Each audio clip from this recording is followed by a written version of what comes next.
Lincoln way of doing business, 27th and Yankee Hill Road, or online at hondaoflincoln.com. Automotive Solutions is Lincoln's one-stop shop for all your vehicle needs, from vinyl wraps to engine repair and maintenance. Automotive Solution offers fleet services as well as printing and graphic design for vinyl applications, plus installation of vinyl for boats, trucks, cars, and anything else you want wrapped. Perfection is their standard, and they never settle for less. Call today at 531-249-5600 or go to automotivesolutionslincoln.com to learn more. That's Automotive Solutions, 2040 Southwest 5th Street in Lincoln. This is the Adam Carriker Show. Position right of the quarterback, out of the shotgun, 1st and 20. Jailbreak screen in the air. It is tipped. It is intercepted by Carriker at the Missouri 21-yard line. Live from the heart of Lincoln, America, 8-year NFL vet and All-American defensive lineman Adam Carriker. Shotgun snap to Everidge. He's got the left arm going, and now he's got a whole lot of Adam Carriker, who rips him down inside the 25-yard line. On 93.7 The Ticket and theticketfm.com. Here is your host, Adam Carriker.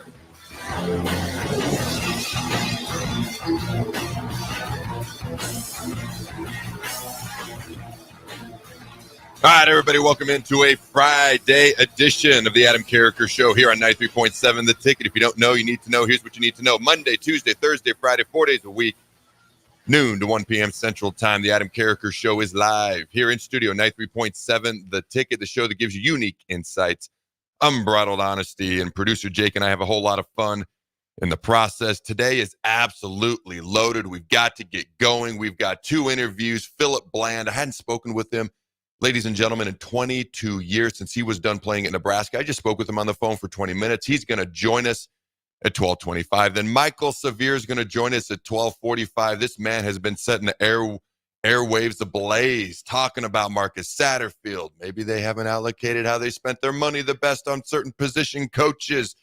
And he believes he knows how to help Nebraska football. I can't wait for those 2 interviews. Uber excited for those. To start off the top, oh, man, we got Nebraska recruiting. We got UCLA, Nebraska. We got Penn State, Ohio State. Ryan Day under pressure. The answer is yes. But before we get to that, we want to give away some stuff. Jake, what do you got? Yeah, we've got 8 total tickets to give away, so 4 2-packs now for the Husker Huddle at the Apothecary. Tough word to say. Today at 4:30. Doors open at 4, last till 5:30. So if you can go, and if you want to bring along a buddy, a companion, whoever, go ahead and text in 402-464-5685. The first 4 people to text in Adam Carriker's number in college. You went through a few different numbers in the pros, didn't you? No, just 2. Not 2. A few, just 2. That's okay, yeah. Just one in college, right? Yes. Yeah. All right, Adam Carriker's the number in college. And the first 4 will get 2 tickets to Husker Huddle today. Jason Peter, Jay Foreman, Rashawn Jackson, Terrell Farley, all set to be there later today. It's technically not true. I actually had 2 numbers in college. Very few people know this. I was actually 71 for a day. Oh, really? Because my favorite number growing up was 17, baseball, basketball, all the way through up. As most people know, I was a quarterback through high school, so 17 was a very acceptable number. I get here, can't be 17 as the D end.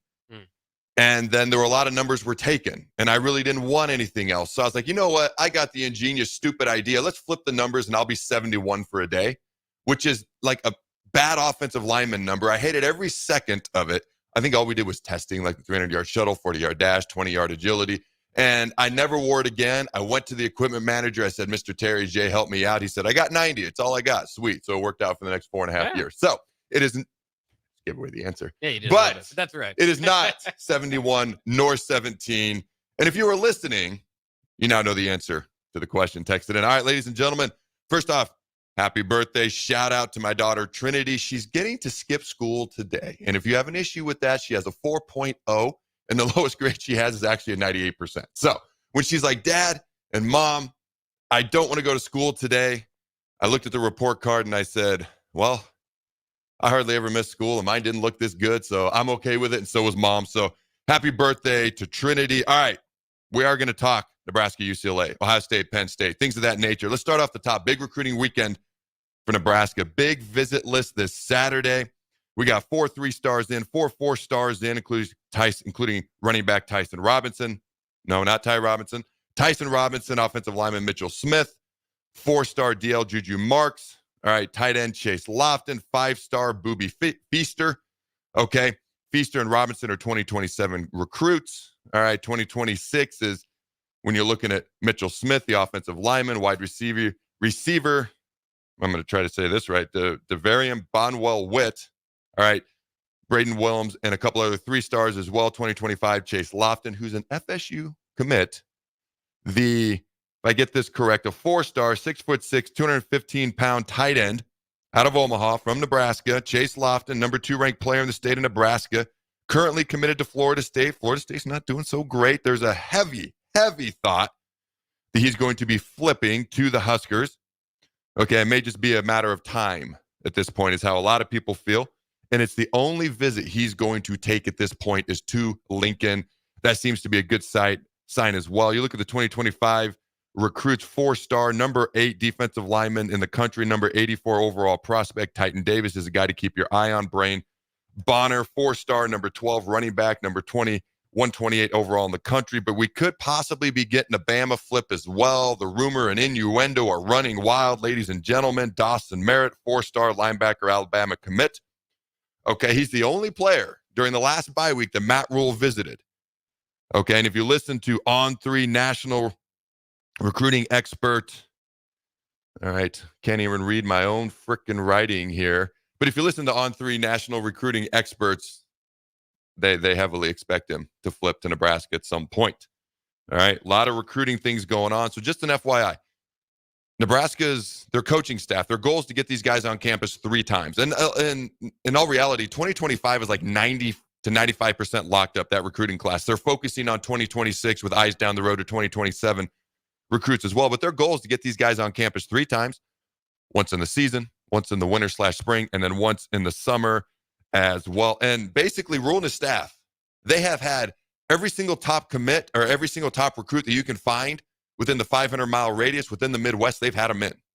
They've had them visit Lincoln. So they're doing everything they can. We'll keep an eye on Nebraska's recruiting this weekend and going forward. All right. I thought this was interesting. The top rushing defenses per play, taking into account opponent adjusted. I don't know what the opponent adjusted means, but top rushing defense per play. Number 1, Ohio State. Number 2, Tennessee. Number 3, Oklahoma. Oklahoma's good at something, just not offense. Nebraska's at number 4. Number 4. Notre Dame's at number 5. Again, they got outrushed and outgained at home by Northern Illinois. I need to let that go. I just can't. All right, running back commit, who is currently committed to Nebraska, is having a heck of a senior season. 4-star running back commit. Connor Booth has had an unreal senior season on the ground so far. Check this out. 184 carries, 2,414 yards, 44 touchdowns, 13.1 yards per carry. Could he just share some of that with our running backs right now? That'd be much appreciated.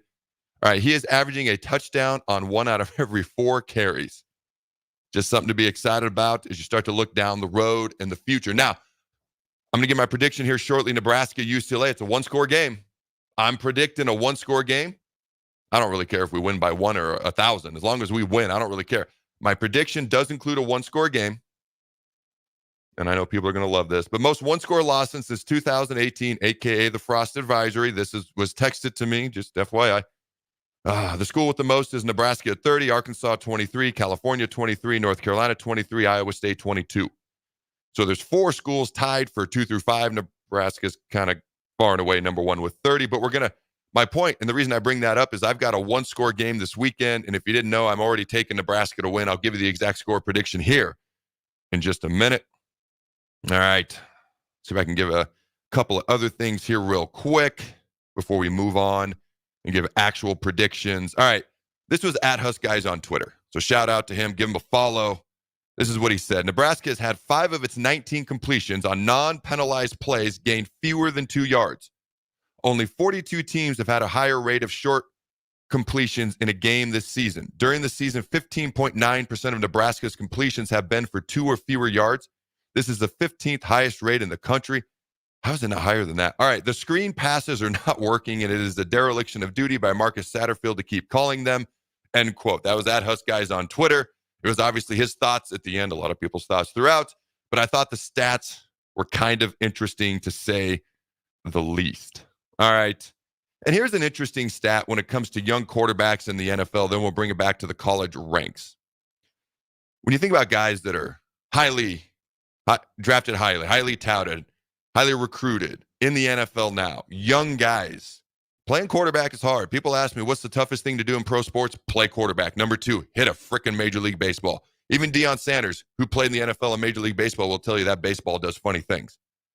All right, Anthony Richardson, most of you know, is 22, benched. Bryce Young, 23, benched. Trey Lance, 24, benched. Justin Fields, 25, benched. Will Levis, 25, benched. Zach Wilson, 25, benched. Not according to some moms. Mac Jones, 26, benched. Kenny Pickett, 26, benched. Yeah, I said it, Jake. Here's the thing. It's hard to play quarterback, and I snuck it in there real quick. Yeah, you did. Good job. Only some people will catch that. That's okay. That was the point. Oh, it's really hard to play quarterback in the NFL despite how talented you are. And it's starting to become that way in college because college is becoming more and more like the NFL each and every single freaking day, ladies and gentlemen. We will eventually have 2 conferences, just not the AFC, NFC. They're going to be called the Big Ten, SEC. And then they're going to have pods, a.k.a. divisions. Jake and I chatted about this a month ago, an off-season conversation for another day.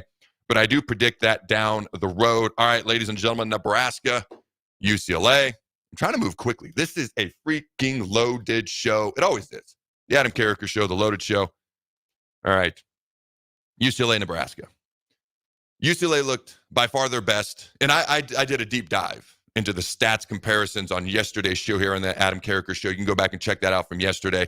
So I'm not going to do that today. My topical overview and final prediction is I don't like the UCLA's off a bye. I don't like that they looked really, really good in their last game versus Rutgers. I don't buy into their 2-5 record. I don't think they're that good. I don't know what to make of them is what I'm getting at.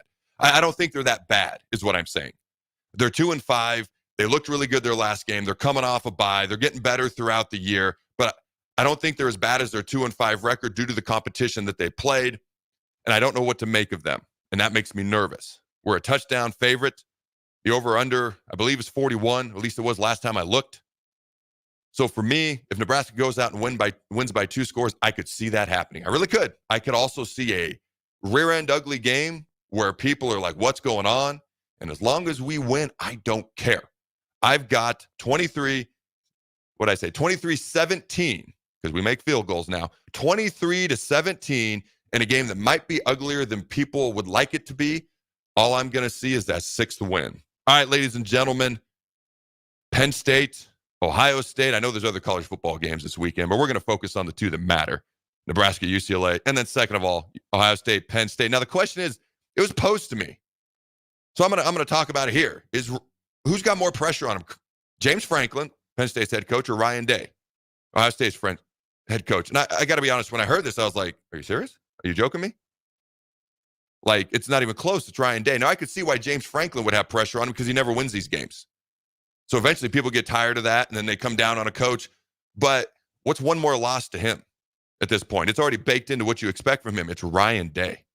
This is a guy that started on third base, a guy that's been under the hot seat since the day he took over for Urban Meyer. His most impressive thing he's ever done. Now, he was 15-4 versus ranked teams at one point. Lately, he's been 2-5, thanks to Michigan mostly, but 2-5. And the thing that most people remember him for being the most impressive thing he's done, what jumps into your mind immediately, Jake? There's only one game that jumps into my mind. I'm thinking of a game. Not a win.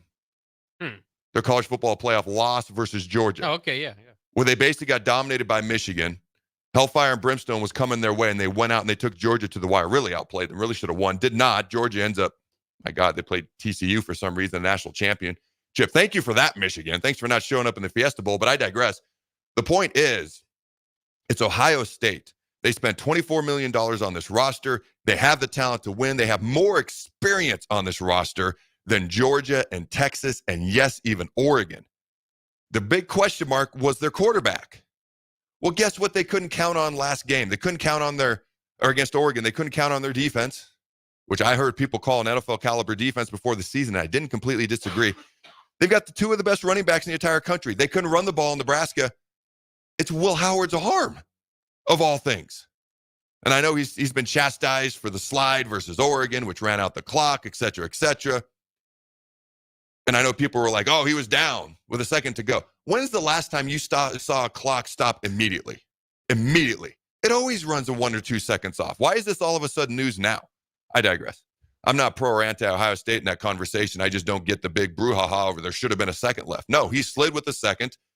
1 or 2 seconds always runs off. That's how it always is. Even if you call timeout, game ends. It is what it is. But my point is simply this.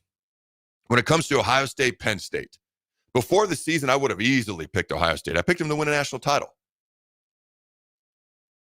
Penn State, all right, Drew Aller, it's unknown at this point in time if he's going to start, how much he's going to play, if he does play.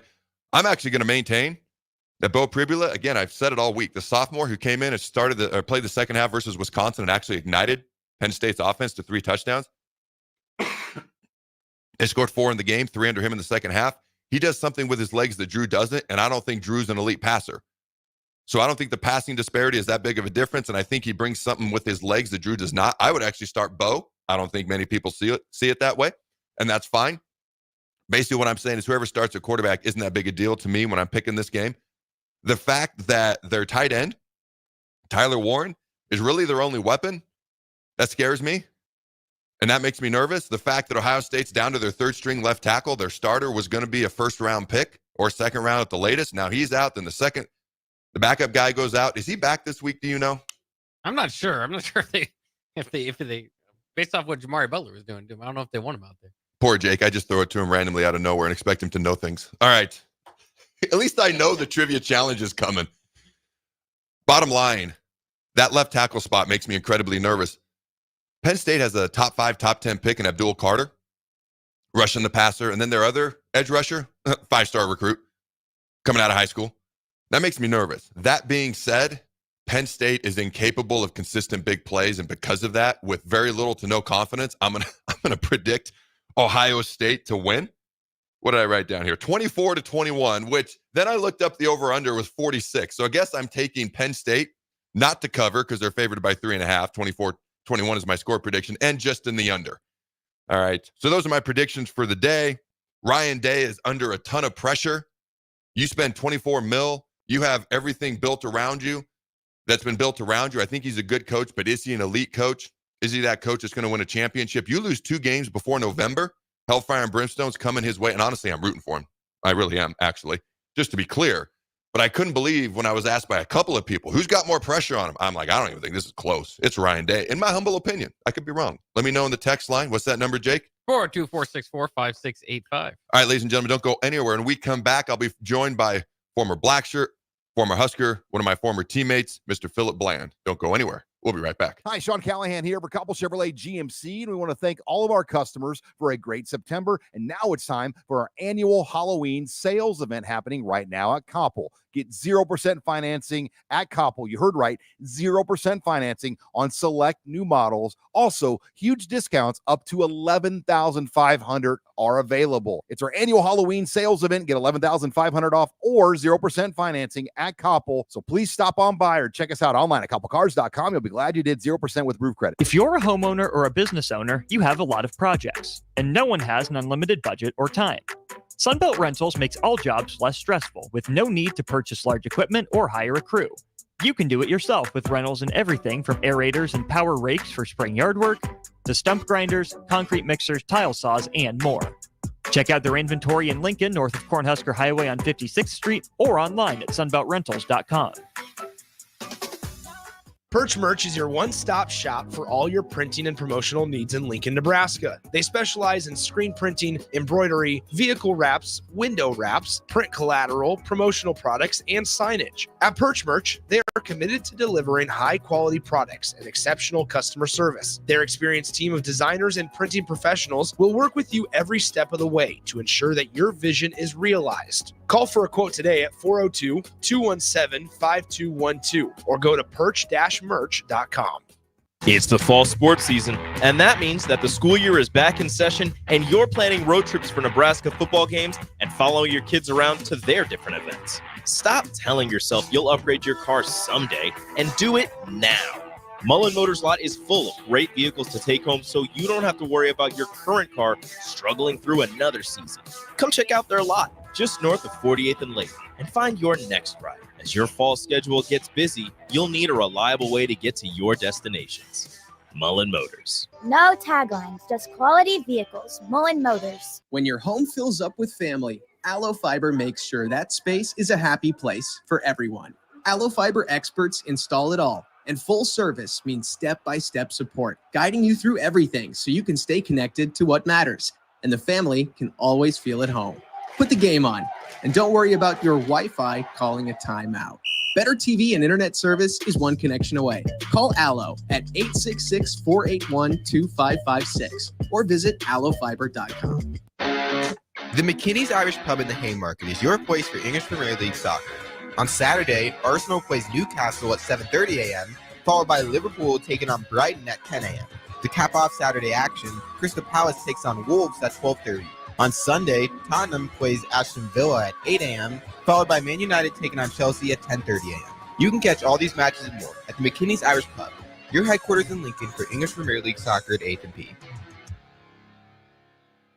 Hey guys, it's Nick. You know how much I love beer, and this game day, show your Husker pride with Dear Old Nebraska Brew, the official beer of the Nebraska Alumni Association. Brewed by Nebraska fans, for Nebraska fans, Dear Old Nebraska Brew is your go-to for every kickoff, touchdown, and celebration. Whether it's tailgating, watching the game at home, or gathering with friends, this beer is there to bring that perfect game day refreshment. Dear Old Nebraska Brew embodies the spirit of Nebraska with every sip. So crack one open and let the good times roll. Dear Old Nebraska Brew, the official beer of Nebraska alumni. Please drink responsibly. Davis Plumbing has been in business for over 15 years and is currently searching for journeyman plumbers to join their team. Experience is preferred, but not required for all applicants. When you join the team at Davis Plumbing, you'll receive full benefits package with paid time off. Join a small local business doing big things in Lincoln and surrounding areas. Apply today by calling 402-525-6922 or find them on social media. Davis Plumbing, locally owned and operated for over 15 years.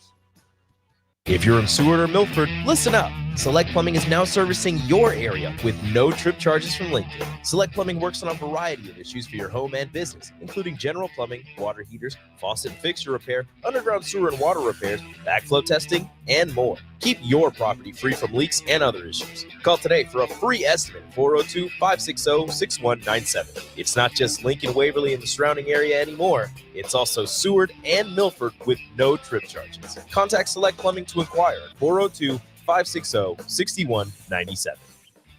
Big box stores are tempting for buying equipment for your high schooler in sports or for yourself in your sports leisures. But buying new is awfully expensive. Why not go somewhere with new and used options? Play It Again Sports has quality, slightly to gently used equipment, and 50% of their inventory is actually new equipment. And it's more than baseball, softball, and golf. They also have equipment for disc golf, fitness, hockey, and more. Plus, they're always buying products. Bring your gear you're done with and get trade money on the spot. Play It Again Sports at 48 Vine. Your home is your empire. Protect it with Empire Fence. Get a free instant quote with the online estimating tool at empire-fence.com. See an upfront estimate with no hidden fees. An Empire Fence can provide privacy and improve the appearance of your home. Keep kids and pets in or out of your yard. Increase security and add value to your property. Visit empire-fence.com now to view the stylish and maintenance-free possibilities for your home and get a free instant online quote. Let Empire Fence protect your empire. This is the Adam Carriker Show on 93.7 The Ticket and theticketfm.com. Welcome back, ladies and gentlemen, to segment 2 of the Adam Carriker Show. I'm just going to be honest with you. If you listen to segment 1, you got 90 minutes worth of stuff in about 20 minutes. All right. Now, I did forget to mention that I'm also picking Ohio State because of Will Howard, the Pennsylvania boy who was rejected by his hometown team, the Penn State Nittany Lions. So he's uber motivated to go back and play well. Also, that Oregon game. The end of that's got to stick with him. So he's either going to go in there uber motivated and play really, really well and be the difference in the game, or he's going to press too much and be the difference in the game the other way. I'm betting on the positive side of those things, and that's one reason I'm taking Ohio State, again, with not a ton of confidence. But we do have an update on Ohio State's left tackle situation because that's what Husker fans are dying to hear about via Patrick Murphy, beat writer for Bucknuts 247. Oh, I couldn't get out without laughing. I'm sorry. Ryan Day said it's trending that Zen Michalski isn't going to play as the backup left tackle against Penn State. But Day said the Buckeyes haven't, I quote, a good plan end quote, at left tackle. Well, that's much better than coming out and say our plan absolutely sucks. All right, so that should be uplifting for Buckeye fans. All right, ladies and gentlemen, the segment 2 of the Adam Carriker Show here on The Ticket is sponsored by our friends at Mulberry Barbecue at 11th and Cornhusker, open Monday through Saturday from 11 a.m. to 8 p.m. Ladies and gentlemen, try their burnt-end sandwiches. They are delicious. The brisket burrito, barbecue nachos, and a full slab of ribs, a half-smoked chicken, and much more, plus delicious, incredible sides. Get fueled for lunch today or make dinner plans at Mulberry Barbecue by Single Barrel, located at 11th and Cornhusker. All right, we do have a guest to bring on. Before we bring him on, we want to give stuff away, ladies and gentlemen. Bach, let them know how they can get free stuff. So 402-464-5685. We still have a few tickets available for Husker Huddle at the Apothecary today. Jason Peter, Jay Foreman, Rashawn Jackson, Terrell Farley will all be there on stage. Doors open at 4. Show starts at 4:30. Last till about 5:30. So if you text in, just say, I want the tickets. I'll give you a few tickets. All right, ladies and gentlemen, I got a special guest, a former Blackshirt, former teammate of mine. He was the first true freshman to start at Nebraska when he started as a true freshman. Since 1997, I believe he started 2000. I could be wrong. He can correct me on that. But this is a man who played multiple years as a Blackshirt, one of my former teammates. All right, this is a guy. Let me get this here and get this accurate. Honorable mention, all Big 12. The coaches, the AP in 2002. First team academic, all Big 12 as well. Mr. Philip Bland, how you doing, my friend? Philip, are you there? I am. My man, how you doing? I'm doing good, man. I appreciate you joining me. So you're from Colorado, grew up in Boulder. Obviously, Nebraska had a big win over Colorado this year. But I want to go back a little bit before we get to present day and even project forward just a little bit. Coming out of high school, all right, you lived 1 mile from Colorado head coach Gary Barnett, yet he was the last coach to visit you and they were the last college to offer you. What was that like for you, and how did that affect your decision-making process when you were trying to figure out where you wanted to play college ball at? Man, that's a good question. As you can imagine, especially living back here just outside of Boulder now, I get asked that quite a bit, man. God, there's a lot that goes into that. My dad played football for CU in the early 70s and had season tickets. Used to go to all the home games. We grew up not just CU fans, but there was a pretty serious distaste for Nebraska, and it was kind of funny, man. If you'd have asked me freshman year, sophomore year in high school, I'd be like, oh my goodness, like CU, there's no other school I'd want to go to other than that. And yeah, just the way the chips fell. And especially with Frank Solich and Ron Brown were the two that recruited me. I knew, even though the family history and the CU-Nebraska rivalry, Nebraska they're incredible, man. And the way that I was recruited by Frank and Coach Brown specifically, plus the fact that they were the first school to offer me a scholarship, which really meant a lot to me. It ended up being a pretty easy decision for me. I think they were ranked number 2 in the country at the time. Just ran off 3 national championships in 4 years. I know it was much more difficult for my dad. And that's, looking back, I think I still have, a tender heart for him.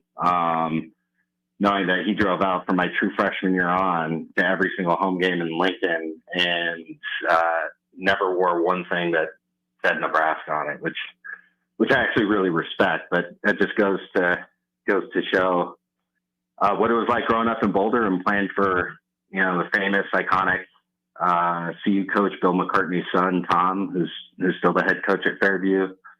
Yeah, it was an interesting time, man. But I certainly was proud of the decision that I made. I have zero regrets whatsoever on that. And what's interesting too is my dad came around. I wouldn't say that he's pulling for Nebraska maybe the way that he does for CU, but he he does pull for them. And, for me, it worked out the way that it was supposed to, man. So, dare I say, you heard a lot of anti-Nebraska Cornhusker football rhetoric growing up, but you overcame it. You came over to the side of the good guys. An interesting tidbit, Philip and I chatted for the first time in years right before I came on air today, and we discovered that Tom McCartney, his high school football coach, his brother actually almost became my NFL agent when I was leaving Nebraska. So it's kind of a small world out there. But talk to me about getting the win over Colorado this year, what that specific, and I know Husker fans kind of at this point don't want to hear that, but for those, like someone like yourself who's in Colorado, from Colorado, grew up a CU fan, okay, played here, what does getting that win for someone like yourself mean, and getting that win over CU this year? I'm happy you mentioned that, because as you know, it's been pretty tough sledding over the years, and especially as it relates to the way that some of the I guess most of the recent games against CU have gone down, just heartbreak left and right. And, it's not just me too. I do want to point out there were, Corey Ross and Gary Pike, both from Colorado, were in my scholarship class back in 2001. Ross Pilkington from Colorado, Josh Davis, and a whole bunch of others. And I was catching up with Dennis LeBlanc in the athletic department, who I hadn't spoken with in a while. And right after the CU game, and I told him, I was like, that is the biggest win since I've cared more about that game and that win than any game since I played. And especially the way we showed up in the first half, it was really special, man. And it was nice to be there with some of my CU fan buddies that, as you can imagine, been giving me all the noise over the last however many years it's been since we've won. But it was cool being there with my fiance Samantha. She's rocking my Rose Bowl jersey, and there were a lot of sad faces with the group that I was with watching, and that definitely was not me or my fiance, and had a couple other teammates and buddies there. But it was, I can only say that that win meant more to me personally than any other game that since I was done playing. A lot of sad faces on the faces of Colorado fans means a lot of smiles on the faces of Nebraska and Husker fans. Now, you mentioned to me also before we came on air that you played in that Rose Bowl versus Miami. You actually played in that game, I think you mentioned, on a broken ankle. And so you hurt your other ankle. You go ahead and clear it up when I'm done asking the question, versus Southern Miss just a year or two later, and you weren't actually able to finish out your career at Nebraska after having been a black shirt for a couple of seasons. So what exactly happened there, and what was it like for you having to go through that? Yeah, man. There's a lot in that question as well. I ended up first time I broke my ankle. We were playing at Kansas, and it was kind of a normal play. Overran the ball carrier a little bit, and when I tackled him, my foot, which normally would slide in the grass or in the Astro grass, it just didn't. So I had my body plus the weight of the running back, falling down. And I remember the doctor saying, God, it's strange that your tendons or your ligaments didn't rupture, and it pulled bones, the connecting bones off the back of my ankle. And but they're like, hey, we still have some time. Our team obviously is undefeated at that point. Can't damage it anymore. So I can tell you that we exhausted, I would imagine, every possible treatment to get me ready. But I ended up had some custom ankle brace made for that game, specifically against what is an NFL Hall of Fame team in that Miami team. I played in that game on a broken ankle. I played maybe 10 or 15 snaps, had surgery afterwards. And then ended up on it again, kind of a nothing out of the ordinary play, just against Southern Miss, broke up a pass. And something with either the way that the tight end stepped on my foot or what. I knew it felt like, but could instantly tell there was a problem to my ankle. And, I ended up having my second surgery, the same ankle, same scar actually, which is kind of wild, but, flew to Seattle to have the surgery done by, the Seahawks and Mariners, orthopedic surgeon. And, to say it was never the same. I mean, it was never the same after the first injury. And then after the second, it was destined that there were other plans for me other than playing football.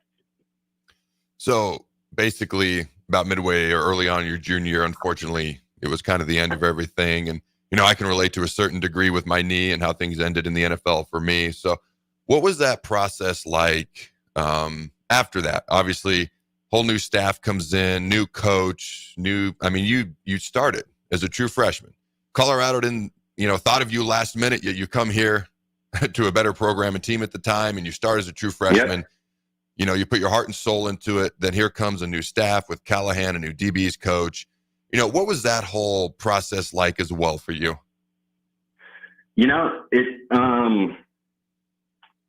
Surreal, I think, would be a good way to answer that. I can just tell you how it went down, and when the decision, not just about, God, do I try to rehab? It looked like I almost certainly would need that third ankle surgery. Do I want to go through that again? Can I even be of, value to anyone on a football field? So I have those thoughts going through my mind, and then also have what was really just a sad situation with the way Frank was fired, especially the year prior. Had to let a lot of guys that he has known and coached with for a long time go to bring in Bo Pelini and the rest of that staff on the defensive side. But going back to that moment. So it's first time meeting Coach Callahan. Obviously have all the emotions and sadness of what happened with Frank, and then with Bo getting overlooked or not chosen for that job. And I think Coach Callahan was calling in all the returning starters and seniors, and I step into his office, and he's like, "Hey, Phil, sit down." He's like, "How's the ankle?" I was like, "Man, honestly, not very good." And he's like, been watching some film," and he goes, I'm sitting across the table from one of the top safeties in the country, which I thought was an interesting thing to say. I was like, "Well, have you watched the film of me like limping into your office?" But I thought that was funny. But he's like, have you ever thought about, or would you consider an experimental ankle replacement? And I remember that floored me. I was like, whoa. I mean, this is over 20 years ago, right? Mm-hmm. And so it was definitely at that point where I was like, no, that's definitely not the path that I'm going. And I remember I was leaving his office and going right to Coach Almation. Our DBs were about to meet. Again, I don't really know him either. I was like, "Hey, Coach, do you mind if I say something?" Or I go, "I'd like to address the secondary and let them know, for me personally, my decision." And the strange part about that, he's like, "Oh yeah, that's great. You can do that." And so we go into the meeting, and right away, I don't know if he forgot or just was planning on a different time or what, but I ended up having to kind of raise my hand and stand up and let many of these guys who I've been with for 3 years, let them know that that I'm not able to play, and wish them the best. And that was a really tough moment, man. I mean, all the way around, and just the reality of injuries being something that obviously you can't prepare for. It's part of the game. It's just you don't, as a kid or high school, especially in college, you just always hope that you could go out on your own terms and not because your body didn't cooperate. So yeah, it was wild going from a really regimented. I spent a lot of time in the training room rehabbing ankle surgeries and a shoulder reconstruction my sophomore year to then just being like a student.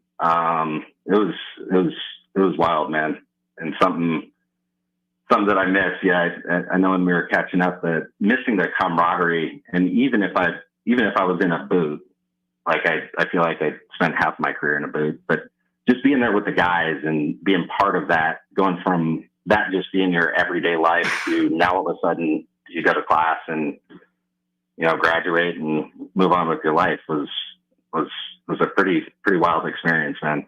Yeah, it can definitely be challenging. It was actually good to catch up with you today before air. Now we're on air. It's a good thing for people, I think, to hear from people like you. Like even Jake was like, man, what happened Philip's last 2 years there, and I didn't know until I'd asked you. I kind of asked you, so I appreciate you being willing to open up, share your story. Sometimes that can be easier, sometimes that can be harder. But I got one last question for you, and I appreciate your time. Do you have any? And you can go any direction you want with this. It can be funny, you can be serious, whatever. Do you have any behind-the-scenes stories you'd like to share with the fine folks at home from your time here in Lincoln? Oh, man. Yeah, I have a few. So I would be remiss to not bring up the one time. You'll have to correct me on what the year, if that was your redshirt year or in 03. But I obviously heard about you coming in. Hey, we have this awesome D-end or D-line recruit. Oh, and he also was like a higher recruited or more sought after quarterback in high school. And I was like, okay, that's interesting. Then I remember seeing you and I was like, dude, this guy looks like he can bench 1,000 pounds and is just this monster of a dude. And I'm like, so it's that guy? I'm like, that's wild. And I can't remember if there was a quarterback competition or what it was. I don't know how a football ended up in your hands, but it was either a challenge or a dare. Someone was like, hey, Carriker can throw it like 70 yards. And I remember not just me, but everyone being like, oh, okay, like, let's see this. And sure enough, you're in a booth. You don't even like crow hop, no, like nothing, and just throw this tight spiral at least 70 yards. I like to tell it like more like 75 or 80. And I remember that just being like completely blown away that I just saw what I saw.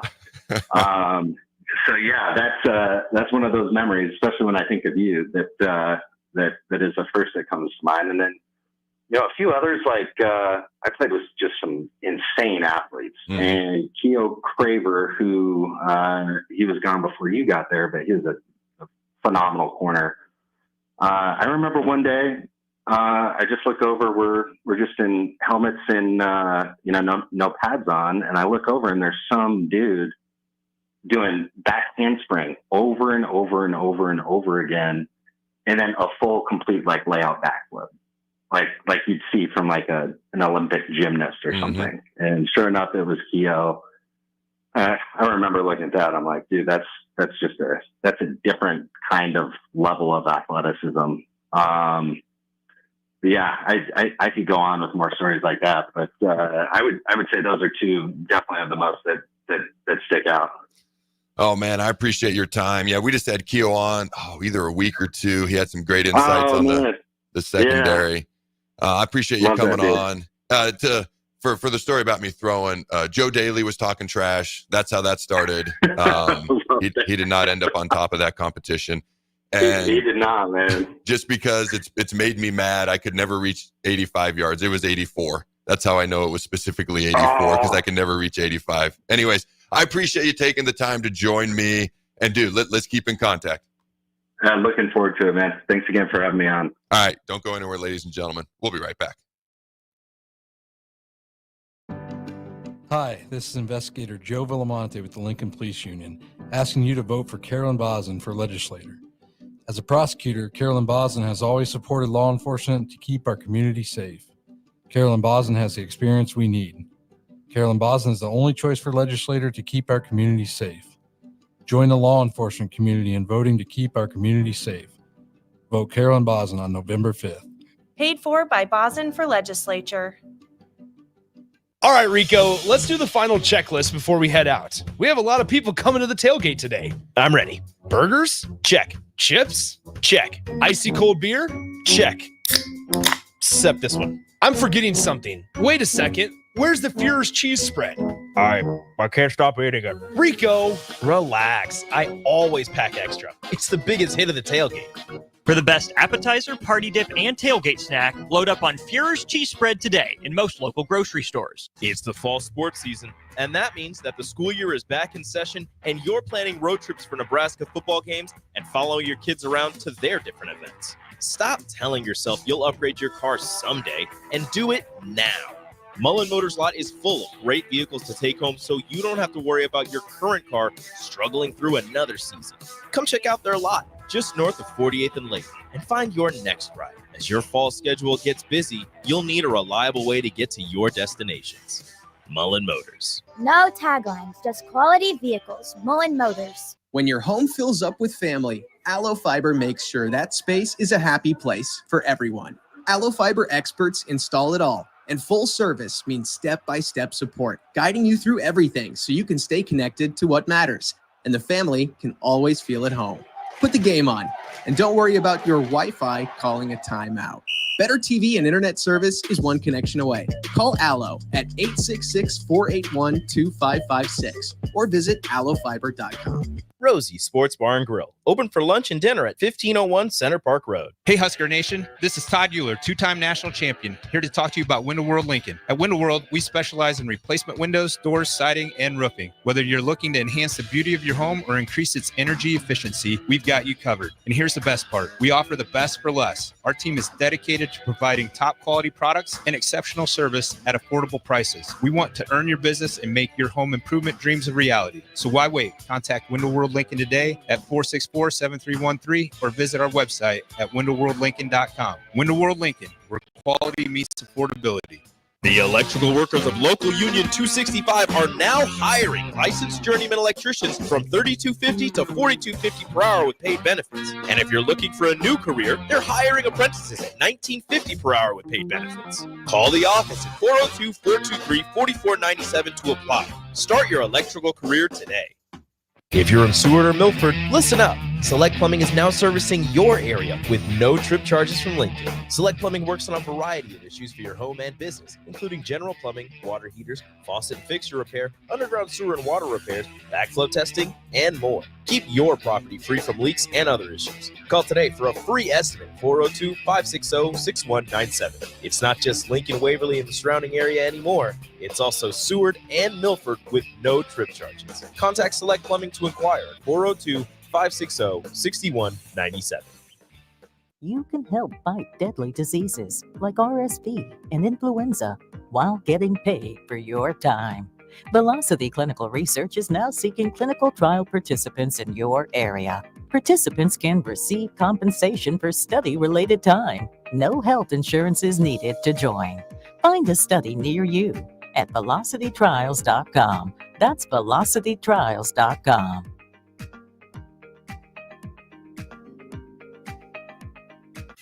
This is Lincoln's home for sports talk on the FM dial. Also online at theticketfm.com. On the internet. KNTK FM Firth. 93.7 The Ticket. This is the Adam Carriker Show on 93.7 The Ticket and theticketfm.com. Welcome back, ladies and gentlemen, to the Adam Carriker Show. We got about 10 minutes left, and I want to get right to our next special guest. He's the executive director of the Jet Award Foundation, former radio host and TV reporter, host of the Big Red Wrap-Up and Severe Reaction, and co-host of the Let It Fly show. All right, are we still good to go there, Jake? Oh, we lost him. We got to call him back. It's Michael Severe, in case you didn't know. But we're going to call him back, get him back, and we'll do the interview as soon as we get a hold of him. Michael's had some great takes recently on the process, and I've also got some audio from Matt Campbell that I want to play for Michael Severe. They might have a smidge of a disagreement, which is why I want to get his take on it. And then he's got some thoughts on Marcus Satterfield. He has thoughts on the assistant coaches and just some thoughts in general on what Nebraska football could do potentially better.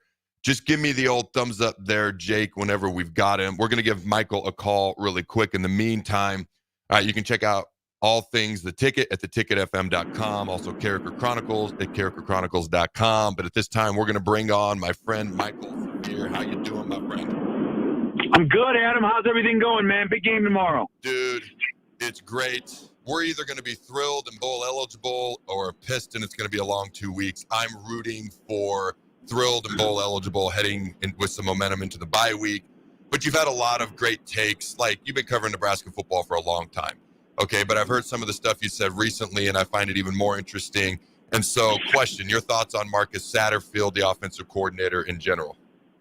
Well, I say this a lot to people. You know, I don't know him personally. I've never spoken with him, but all I can do, Adam, is go off of numbers, right? And when you are as bad as Nebraska is in the red zone, when you're as bad as Nebraska is at points per play, when you're as bad as Nebraska is in terms of some clutch times in games, when you need to make a play, you can blame the players all you want. I believe scheme on offense, fired up, tough guys like Adam Carriker on defense, that's how you win. And I don't like the scheme that Nebraska has. And there's really not been a point in Marcus Satterfield's career where you can look at the numbers of teams he coached and say, oh, that was a very successful season. He's got a short amount of time at South Carolina where they had a few good games, but overall still weren't great in the red zone, weren't great overall offensively. They were ranked like 70th. That wasn't even the middle point at that point when they were doing that. So I just don't understand why the choice was made to bring in a guy. I understand the relationship they had, but to bring in a guy who's never truly been successful at the job you're bringing him in, it doesn't make a lot of sense to me.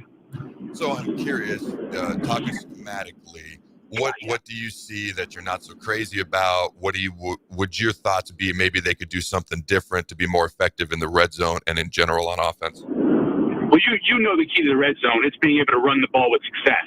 You have to be a successful rush team when you get inside the low red zone. Pin in. You have to be. Nebraska hasn't been consistently good at running the ball. But let's get into the issue that people talk about so much. And they talk a lot about the perimeter blocking when we're trying to run the ball. They talk a lot about what's going on out there. My issue is you got a couple of big wide receivers. You want to get them open. It's not hard. Watch any level of football now. You put them in bunch.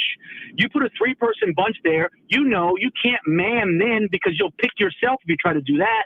You force that side of the field to at least be in zone. If that's not good enough to release a Banks or Nair, you put them in motion. You bring them across the formation. Obviously, it identifies the defense they're in, and it allows you to get those guys off any kind of press coverage. We don't see enough of that. I don't understand why we don't see more of that, and especially when you're at goal line.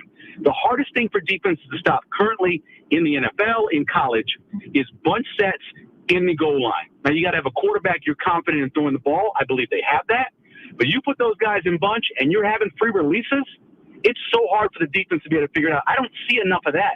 I just don't see enough true creativity. And then he pulls out a really cool 2-point play on the shovel pass to Borkacher. Where is that the many times they've been inside the 5 trying to score? Where was that earlier when you get stopped on 4 downs from the 7? I just don't understand the way he calls plays, the way he arranges plays. It just doesn't make any sense. As somebody, and like you do, watch a ton of football, and we see a lot of good offense out there. We don't see that at Nebraska. So it's interesting. You make a lot of good points with the bunch. I can't disagree. And as you were talking about the bunch, in my mind, I was like, well, the other thing they could do is they could do motions and yo-yo motions. And then you immediately brought up motions as well. And so a yo-yo motion, for those who don't know, you go in motion, stop, and you immediately go back to where you were in motion. And a lot of times that'll confuse the defense as well, especially if you combine it with a bunch in short yardage red zone type areas. So you had an interesting take on the process the other day. And I see both sides. Husker fans, this isn't year 2 for Husker fans. This is year, 18 or whatever you want to look at it, depending on when you want to start this timeline, okay? Right. You know, and for Matt Rule, it's year 2. And so you can look at it as it's his year 2, it's our year 18, 10, 15, however you want to look at it. So I kind of see it from both sides, but it was interesting. Right before I saw a clip of your take on this, I heard this clip, okay, undefeated Iowa State, I believe they're top 10, Matt Campbell. I heard this clip, and then I heard your clip, and I want to play Matt's a quote here, his clip, and then I want to get your reaction to it. So go ahead there, If you're in love with the process, then eventually, Ogie, the process will love you back. But see, here's what's crazy about that. You don't know when it's going to love you back. Okay? All you have to do is you got to be prepared for your opportunity when it's ready to love you back. So if you're a Husker fan, it's like, all right, is year 18, is that the process, or is it sooner? Like, what's your take on that? Because I know you're getting tired of hearing about the process and you want to see results now. What's your take on the process at Nebraska and what Matt Campbell just had to say? Yeah, what Matt Campbell said is true in any form of life. I want to a lot of times pull us away from just what football is. That's the truth in life. Whether you are somebody who's an accountant or you're somebody who's a construction worker, you've got to work your process to be able to complete the results. That's just the way life works. But eventually, if you keep building houses that fall down, it doesn't matter what your process is, you're going to be a failure. The same is true in football. We've gotten to a point now where we talk, and we've been talking a lot about the process, which I completely understand it, and I understand why it's necessary, and it was great for Nick Saban, and it was great for Tom Osborne. But if those two gentlemen would have never won, you would have never heard about their process.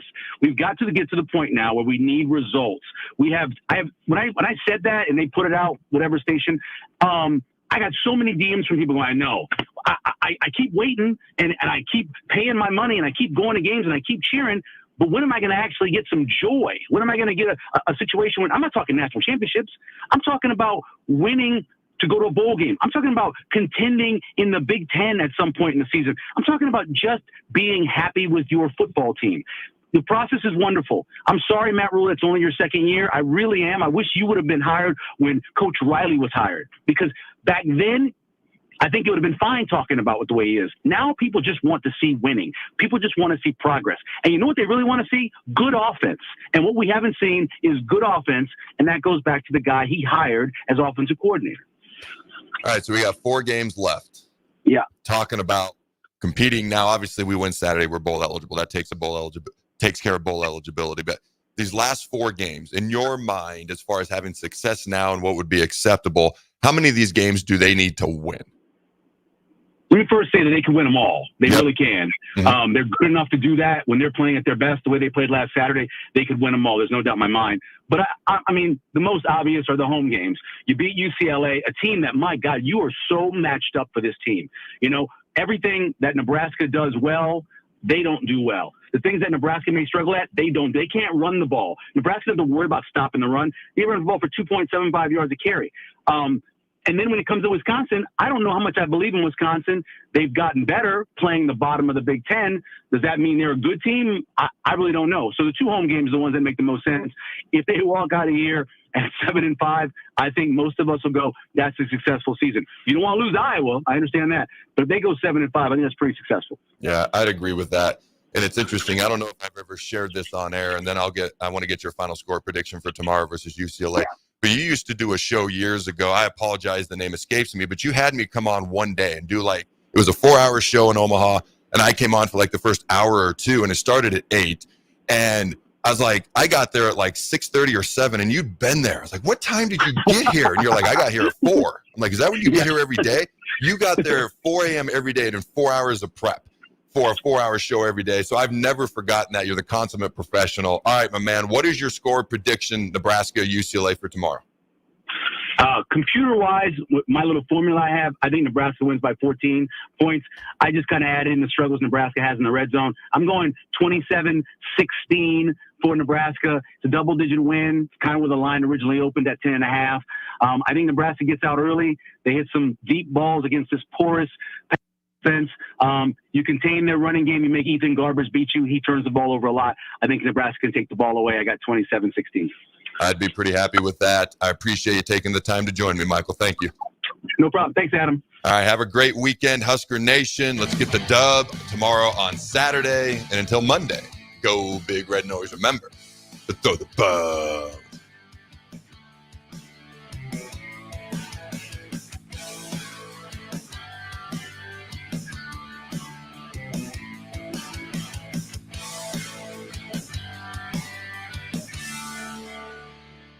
Mulberry Barbecue by Single Barrel is the answer to all your lunch and dinner cravings. They have everything from smoked turkey sandwiches to brisket burritos to burnt-in sandwiches and pulled pork.